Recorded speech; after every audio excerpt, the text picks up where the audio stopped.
ಎಲ್ಲರೂ ಹೇಳುವಂತೆ ದೇವಸ್ಥಾನಗಳೇ ನಮ್ಮ ಸಂಸ್ಕೃತಿಯ ಪ್ರತೀಕಗಳು.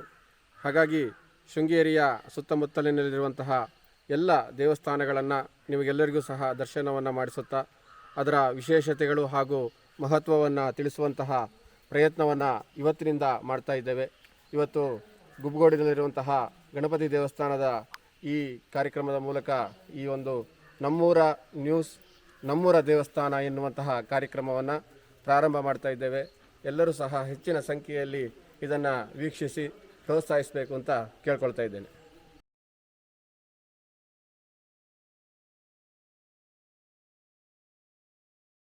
ಶ್ರೀ ಶಾರದಾ ಗುರುಭ್ಯೋ ನಮಃ. ಸದಾಶಿವ ಸಮಾರಂಭಾಂ ಶಂಕರಾಚಾರ್ಯ ಮಧ್ಯಮಾಂ ಅಸ್ಮದಾಚಾರ್ಯ ಪರ್ಯಂತಾಂ ವಂದೇ ಗುರು ಪರಂಪರಾ. ಭಾರತೀ ಕರುಣಾಪಾತ್ರಂ ಭಾರತೀ ಪದಭೂಷಣಂ ಭಾರತೀ ಪದಮಾರೂಢಂ ಭಾರತೀ ತೀರ್ಥಮಾಶ್ರಯೇ.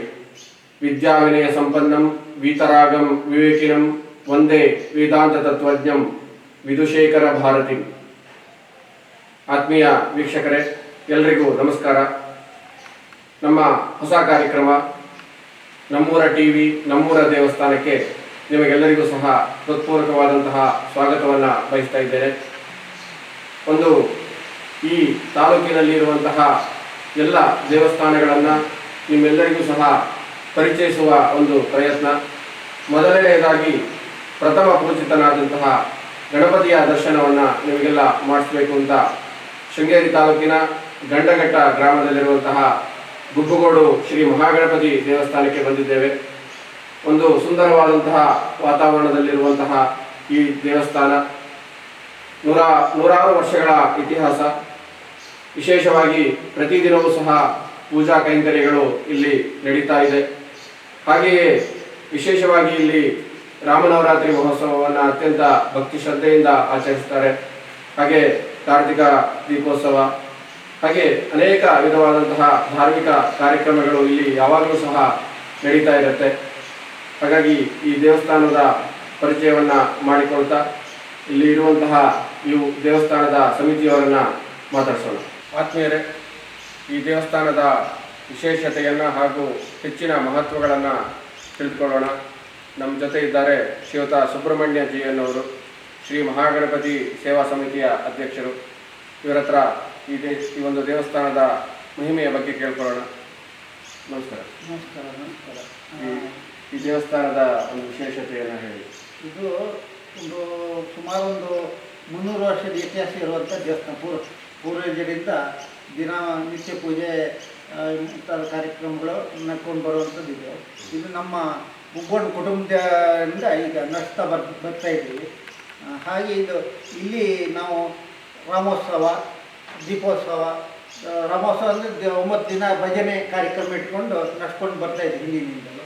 ಹಾಗೆ ದೀಪೋತ್ಸವದ ಕಾರ್ತಿಕ ಮಾಸದಲ್ಲಿ ದೀಪೋತ್ಸವವನ್ನು ನಡ್ಸ್ಕೊಂಡು ಬರ್ತೀವಿ. ಹಾಗೆ ಹೋಮ, ಗಣಪತಿ ಹೋಮ ಅದು ಇದು ಎಲ್ಲ ನಡ್ಸ್ಕೊಂಡು ಬರ್ತಾಯಿದ್ವಿ. ಹಾಗೆ ನಿತ್ಯ ಪೂಜೆನೂ ಇದೆ. ಹಾಗೆ ವೀಕ್ಷಕರೇ, ಈಗ ನಮ್ಮ ಜೊತೆ ಈ ಗ್ರಾಮದ ಹಿರಿಯರು, ಈ ದೇವಸ್ಥಾನದ ಸಮಿತಿಯ ಸದಸ್ಯರು ಆದಂತಹ ಶ್ರೀಯುತ ಜಿ ಚಂದ್ರಶೇಖರ್ ಅವರಿದ್ದಾರೆ. ನಮಸ್ಕಾರ ಸ್ವಾಮಿ. ಹೇಳಿ ಈ ದೇವಸ್ಥಾನದ ಹಿನ್ನೆಲೆಯ ಬಗ್ಗೆ. ಈ ದೇವಸ್ಥಾನ ನಮ್ಮ ಪೂರ್ವಿಕರ ಕಾಲದಿಂದನೂ ಇದೆ. ಇದಕ್ಕೆ ದೊಡ್ಡ ಇತಿಹಾಸನೇ ಇದೆ. ಇದು ಭಾರಿ ಹಿಂದಿನಿಂದನೂ ನಡ್ಕೊಂಡು ಬಂದಿರುವಂಥ ಒಂದು ಪರಂಪರೆಯಾಗಿದೆ. ಇಲ್ಲಿ ಮೊದಲನೇದಾಗಿ ಜೈನರ ಸಂಸ್ಥಾನ ಇತ್ತು. ಇದು ಗುಬ್ಗೋಡು ಮಠ ಅಂತಲೇ ಪ್ರಾರಂಭ ಆಗಿತ್ತು. ಈಗಲೂ ಸಹ ನಮ್ಮ ಇಲ್ಲಿಗೆ ಗುಬ್ಗೋಡು ಮಠ ಅಂತಲೇ ಪ್ರತೀತಿಯಾಗಿದೆ. ಎಲ್ಲ ಸಾಮಾನ್ಯ ಜನಗಳೆಲ್ಲ ಇಲ್ಲಿರೋರು ಅದನ್ನು ಹಾಗೇನೆ ಕರೀತಾರೆ. ಅದಕ್ಕೆ ಬೇಕಾದಷ್ಟು ಕುರುಹುಗಳು ಇದ್ದಾವೆ. ಇಲ್ಲಿ ಅವರ ಆರಾಧ್ಯ ದೈವವಾದ ಮಹಾಗಣಪತಿ ಜೊತೆಗೆ ವೀರಭದ್ರ ಸ್ವಾಮಿನೂ ಅವರು ಪೂಜೆ ಮಾಡಿಕೊಂಡು ಅಲ್ಲೇ ಮಠ ಇತ್ತಂತೆ. ಆ ಮಠಲ್ಲೂ ಈಗ ವೀರಭದ್ರ ಸ್ವಾಮಿಗೂ ವಿಶೇಷ ಪೂಜೆಗಳಾಗತ್ತೆ. ವಿಶೇಷ ಪೂಜೆ ಪ್ರತಿ ವರ್ಷ ನಾವು ನಮ್ಮ ಊರಿನ ಒಂದು ಮೊಸರನ್ನ ಸೇವೆ, ವಿಶೇಷ ದಿನಗಳಲ್ಲಿ ಪೂಜೆ ಎಲ್ಲ ಮಾಡ್ತೀವಿ. ಈಗ ನಮ್ಮ ದೇವಸ್ಥಾನದ ನಿತ್ಯ ಪೂಜೆಗಳು ಅನ್ನೋದಾಗಿ ಅವಾಗ ವಿಶೇಷ ಕಾಲದಲ್ಲಿ ಅವರಿಗೆ ಒಂದು ಇದರಲ್ಲಿ ಕಾರ್ತಿಕ ಮಾಸದಲ್ಲಿ ಅವರಿಗೂ ಸಹ ದೀಪೋತ್ಸವ ಎಲ್ಲ ನಡ್ಕೊಂಡು ಬರ್ತಾ ಇರ್ತಾರೆ. ಇಲ್ಲಿ ಎಷ್ಟು ಕುಟುಂಬಗಳು ಇಲ್ಲಿ ನಡ್ಕೊಳ್ತಾರೆ? ಇಲ್ಲಿ ಈಗ ನಮ್ಮ 53 ಮನೆಗಳಿದಾವೆ. ಹ್ಮ್. ಮೂಲತಃ ಇದ್ದಿದ್ದು ಒಂದು ಮನೆ. ಹ್ಮ್, ಹ್ಮ್, ಆ ಒಂದು ಮನೆಗೆ ಎರಡು ಮನೆಯಿಂದ ಈಗ ಇತರೆ ಇವರೆಲ್ಲ ಸೇರಿ 53. ಅಂದ್ರೆ ಈಗ ಮುಖ್ಯವಾಗಿ ನಿಮ್ಮ ಕುಟುಂಬಸ್ಥರೇ ಹಾ, ಮೊದಲಿಂದನೂ ನಮ್ಮ ಪರಂಪರೆಯಿಂದ ಪರಂಪರೆ. ಇದಕ್ಕೆ ನಮ್ಮ ಕುಟುಂಬಸ್ಥರೇ ಇದು. ಇವಾಗಲೂ ಅದನ್ನೇ ಪರಂಪರೆಯಾಗಿ ಬೆಳೆಸ್ಕೊಂಡು ಹೋಗಿದ್ದೀವಿ ನಾವು. ಅದಕ್ಕೆ ನಮ್ಮಲ್ಲಿರೋ ಈ ವೀರಭದ್ರನ ಜೊತೆಗೆ ಇನ್ನಷ್ಟು ದೇವರುಗಳು ಎಲ್ಲ ಇದಾವೆ. ಪರಿವಾರ ದೇವತೆಗಳೆಲ್ಲ ಅವೆಲ್ಲವೂ ನಮ್ಮ ಇದರಲ್ಲೇ ಇದೆ. ಅದನ್ನು ಹಿಂದಿನಿಂದನೂ ಪೂರ್ವಿಕರು ನಡ್ಸ್ಕೊಂಡ್ ಬಂದಂಗೆ ಈಗ ಅದನ್ನು ನಾವು ನಡ್ಸ್ಕೊಂಡು ಹೋಗ್ತಿದ್ದೀವಿ. ನಮ್ಮ ಶೃಂಗೇರಿಯ ಗುರುಗಳು ಸಹ ಇಲ್ಲಿಗೆ ಚಿತ್ತೈಸಿದ್ದಾರೆ ಅಂತ ಹೇಳಿ. ಹೌದೌದು. ಹೌದು. ಈಗ 2 ಸ್ವಾಮಿಗಳು ನನ್ಗೆ ಗೊತ್ತಿದ್ದಾಗೆ ಬಂದ್ಯಾರ. ಭಾರತೀರ್ಥ ಸ್ವಾಮಿಗಳು ಬಂದು ಒಂದ್ಸರಿ ಕುಂಭಾಭಿಷೇಕ ನಡೆಸ್ಕೊಟ್ಟಿದ್ರು. ಹಾ. ಮತ್ತೆ ಈಗ ವಿದ್ಯಾತೀರ್ಥ ಸ್ವಾಮಿಗಳು ಬಂದು ಅಷ್ಟಬಂಧ ಸೇವೆಯನ್ನ ನಡೆಸ್ಕೊಟ್ಟಿದ್ರು. ಆ ನಂತರದಲ್ಲಿ ಇದು ನನಗೆ ಕಾಣ್ತಿದ್ದ ಹಾಗೆ ಇದು 3ನೇ ತಲೆಮಾರಿನ ಸೇವೆ ನಮ್ದು ಅನಿಸ್ತದೆ.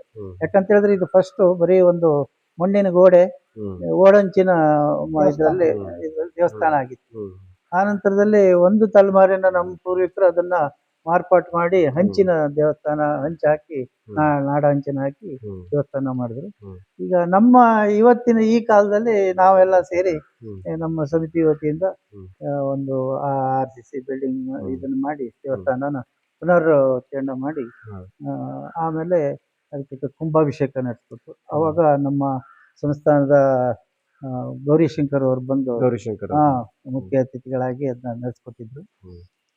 ಹೀಗೇನೆ ಬಹಳ ಸಂತೋಷ. ಇಂತಹ ಒಂದು ಸಣ್ಣ ಊರಿನಲ್ಲೂ ಸಹ ಎಲ್ಲರೂ ಭಕ್ತಿ ಶ್ರದ್ಧೆಯಿಂದ ಇಂತಹ ಒಂದು ದೇವಸ್ಥಾನದಲ್ಲಿ ಧಾರ್ಮಿಕ ಕಾರ್ಯಕ್ರಮಗಳನ್ನ ಮಾಡ್ತಾ ಬಂದಿದ್ದೀರಿ. ಭಜನೆ ಆಗಿರಬಹುದು, ಒಳ್ಳೆಯ ಸತ್ಸಂಗಗಳು, ದೀಪೋತ್ಸವ ಅಂತ ಹೇಳಿದ್ರಿ, ಹೋಮ ಹವನಗಳು ಆಗ್ತಾ ಇರುತ್ತೆ. ಒಂದು ಒಳ್ಳೆಯ ಈ ಸರಿ ಜ್ಞಾನ ಭಾರತಿ ಶಾಲೆ ವತಿಯಿಂದ ಅವರು ಬಂದು ಇಲ್ಲೊಂದು ಕಾರ್ಯಕ್ರಮ ಮಾಡಿ ಮಕ್ಕಳಿಗೆಲ್ಲ ಒಂದು 8 ದಿನದ ಬೇಸಿಗೆ ಶಿಬಿರವನ್ನ ಸಹ ನಡೆಸಿದ್ರು. ಅದು ನಮ್ಮ ಊರಿನವರಿಗೂ ಸಂತೋಷ ಆಯ್ತು. ಹಾಗೂ ಮತ್ತು ಊರಿನ ಒಂದು ಹಿತದೃಷ್ಟಿಯಿಂದ ಅದು ಉತ್ತಮವಾದ ಒಂದು ಕಾರ್ಯ ಅಂತೇಳಿ ನಮಗೂ ಅನ್ನಿಸ್ತು. ಸಮಾಜಮುಖಿ ಕಾರ್ಯಕ್ರಮಗಳೆಲ್ಲ ನಾವು ಅವಕಾಶ ಮಾಡ್ಕೊಳ್ತೀವಿ. ಹಿಂದೆ ನಮ್ಮ ಪೂರ್ವಿಕರು ಅದನ್ನೊಂದು ಇದನ್ನ ಹಾಕಿದ್ದಾರೆ. ಅದರಂತೆನೆ ನಾವು ನಡ್ಕೊಂಡ್ ಬರ್ತಾ ಇದ್ದೀವಿ. ನಮ್ಮಲ್ಲಿ ಬೇರೆ ಆಡಂಬರದ ಸೇವೆಗಳು ಯಾವುದೂ ಇಲ್ಲ.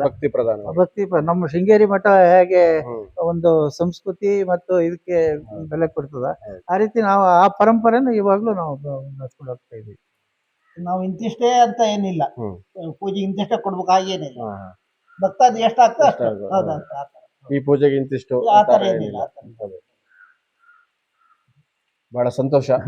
ಇದೇ ರೀತಿ ಮುಂದೆಯೂ ಸಹ ಈ ದೇವಸ್ಥಾನದಲ್ಲಿ ಒಳ್ಳೆಯ ಕಾರ್ಯಗಳಾಗ್ತಾ ಇರಲಿ. ನಿಮ್ಮೆಲ್ಲರಿಗೂ ಸಹ ಉಭಯ ಜಗದ್ಗುರುಗಳ ಹಾಗೂ ಶಾರದಾ ಚಂದ್ರಮೌಳೀಶ್ವರರ ಪರಿಪೂರ್ಣ ಅನುಗ್ರಹ ಸದಾಕಾಲ ಇರಲಿ ಎಂಬ ಆಶಯವನ್ನ ನಮ್ಮೂರ ಟಿವಿಯವರು ನಾವು ನಿಮಗೆ ಶುಭಾಶಯಗಳನ್ನ ಸಲ್ಲಿಸ್ತಾ ಇದ್ದೀವಿ. ಎಲ್ಲರಿಗೂ ನಮ್ಮೂರ ಟಿವಿಯವರಾಗಿ ನೀವು ಸಹ ಇಲ್ಲಿವರೆಗೆ ಬಂದು ನಮ್ಮ ದೇವಸ್ಥಾನದ ಪರಿಚಯನ ತಗೊಂಡು ಸಾರ್ವಜನಿಕರಿಗೂ ಇದನ್ನ ಬಿತ್ತರಿಸುವಂತ ಒಂದು ಕಾರ್ಯ ಮಾಡ್ತೀರಿ ಅಂತ ಹೇಳಿದಿರಿ.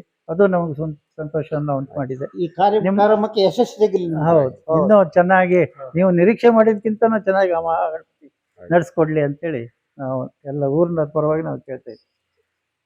ನಿಮಗೆಲ್ಲ ಗೊತ್ತಿದೆ, ನಾವೀಗ ಗುಬ್ಬಗೋಡಿನ ಮಹಾಗಣಪತಿ ದೇವಸ್ಥಾನದಲ್ಲಿದ್ದೇವೆ. ಗಣಪತಿ ಅಂದ್ರೆ ಎಲ್ಲರಿಗೂ ಸಹ ಅಚ್ಚುಮೆಚ್ಚು. ಸಣ್ಣ ಮಕ್ಕಳಿಂದ ಹಿಡಿದು ವೃದ್ಧರವರೆಗೂ ಸಹ ಗಣಪತಿ ಅಂದ್ರೆ ಏನೋ ಒಂಥರ ಪ್ರೀತಿ. ಗಣಪತಿ ಅಂದ್ರೆ ಅವನು ಪ್ರಥಮ ವಂದಿತ.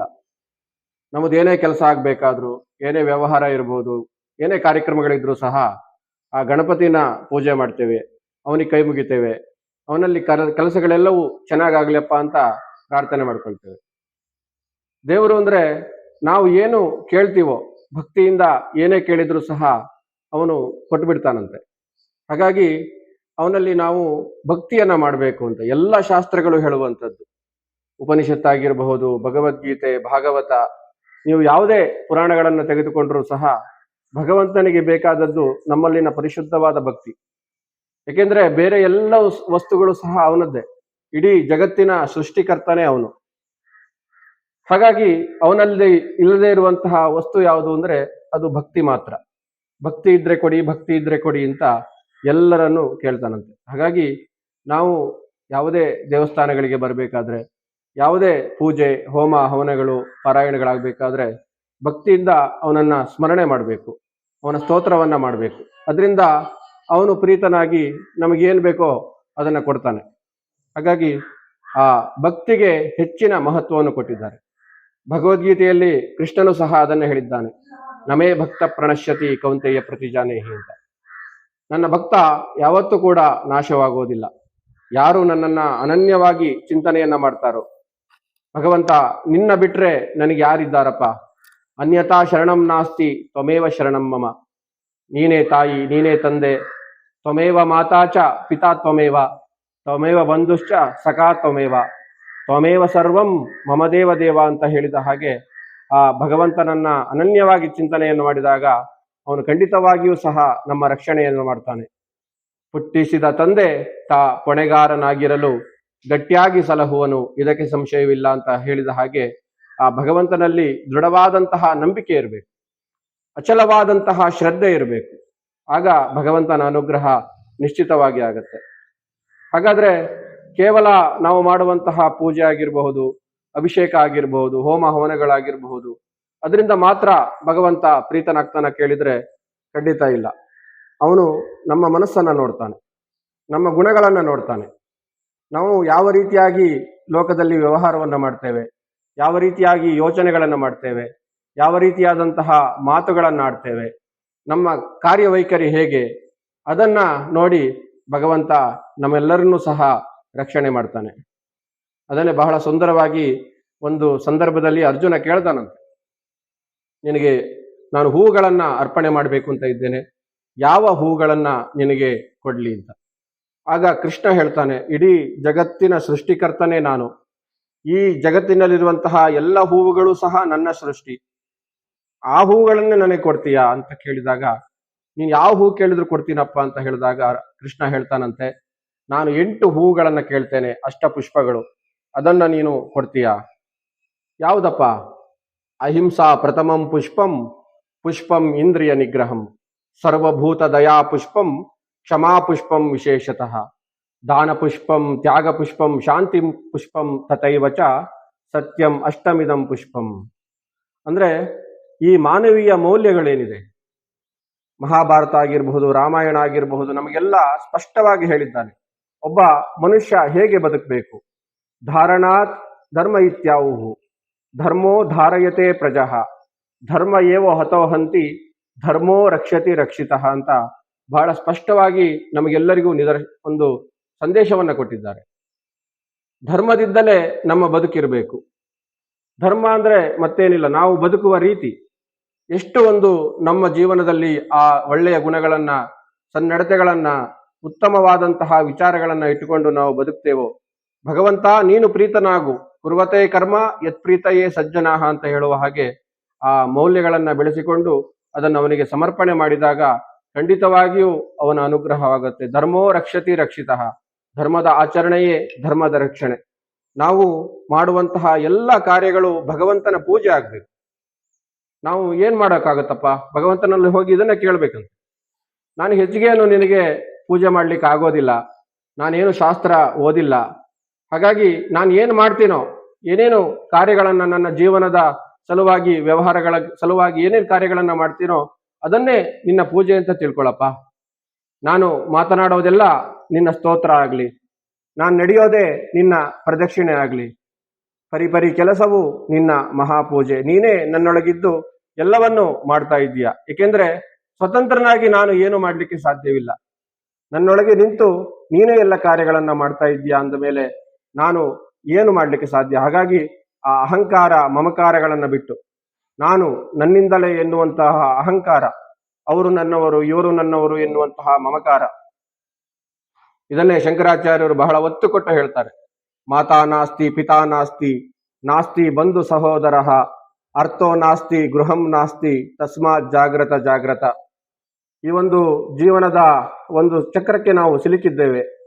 ಇಲ್ಲಿ ಅವರು ನಮ್ಮವರು, ಇವರು ನಮ್ಮವರು, ತಂದೆ ತಾಯಿ ಬಂಧು ಬಳಗ ಅಂತ ನಾವು ಮೋಹಕ್ಕೆ ಬಿದ್ದ್ಬಿಡ್ತೇವೆ.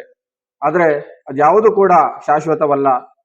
ಕೇವಲ ನಾವು ಆ ಭಗವಂತನು ಹೇಳಿರುವಂತಹ ಆ ಜ್ಞಾನದಿಂದ ಸಿಗುವಂತಹ ಮೋಕ್ಷ, ಅದೇ ಶಾಶ್ವತವಾದದ್ದು. ಹಾಗಾಗಿ ಈ ಇಲ್ಲಿರುವಂತಹ ಎಲ್ಲ ಮೋಹಗಳನ್ನ ಬಿಟ್ಟು ನಿಜವಾದ ತ್ಯಾಗವನ್ನ ಮಾಡಿ ಆ ಭಗವಂತನ ಅನುಗ್ರಹಕ್ಕೆ ಪಾತ್ರ ಆಗಬೇಕಾಗಿದೆ. ಹಾಗಾಗಿ ಉತ್ತಮವಾದಂತಹ ಗುಣಗಳು ಅಹಿಂಸೆ, ಅಹಿಂಸೋ ಪರಮಧರ್ಮ ಅಂತ ಹೇಳಿದ್ದಾರೆ. ಯಾರನ್ನೇ ಆಗಲಿ ಮಾನಸಿಕವಾಗಿ ಅಥವಾ ದೈಹಿಕವಾಗಿ ಹಿಂಸೆಯನ್ನ ಕೊಡದೆ ಆ ಒಂದು ಒಳ್ಳೆಯ ರೀತಿಯಲ್ಲಿ ಜೀವನವನ್ನು ನಡೆಸುವಂಥದ್ದು. ಪುಷ್ಪಂ ಇಂದ್ರಿಯ ನಿಗ್ರಹಂ, ಕಣ್ಣು ನೋಡಬಾರದ್ದನ್ನೆಲ್ಲ ಕಣ್ಣು ನೋಡುತ್ತೆ, ಕೇಳಬಾರದ್ದನ್ನೆಲ್ಲ ಕಿವಿ ಕೇಳುತ್ತೆ. ಇನ್ನೊಬ್ಬರ ಬಗ್ಗೆ ಚಾಡಿ ಮಾತುಗಳನ್ನು ಆಡುವಂಥದ್ದು, ಇಲ್ಲ ಸಲ್ಲದಂತಹ ಮಾತುಗಳು, ಕೊಂಕು ಮಾತುಗಳು, ಚುಚ್ಚು ಮಾತುಗಳನ್ನ ಆಡುವಂಥದ್ದು, ಅದನ್ನ ಕೇಳುವಂಥದ್ದು.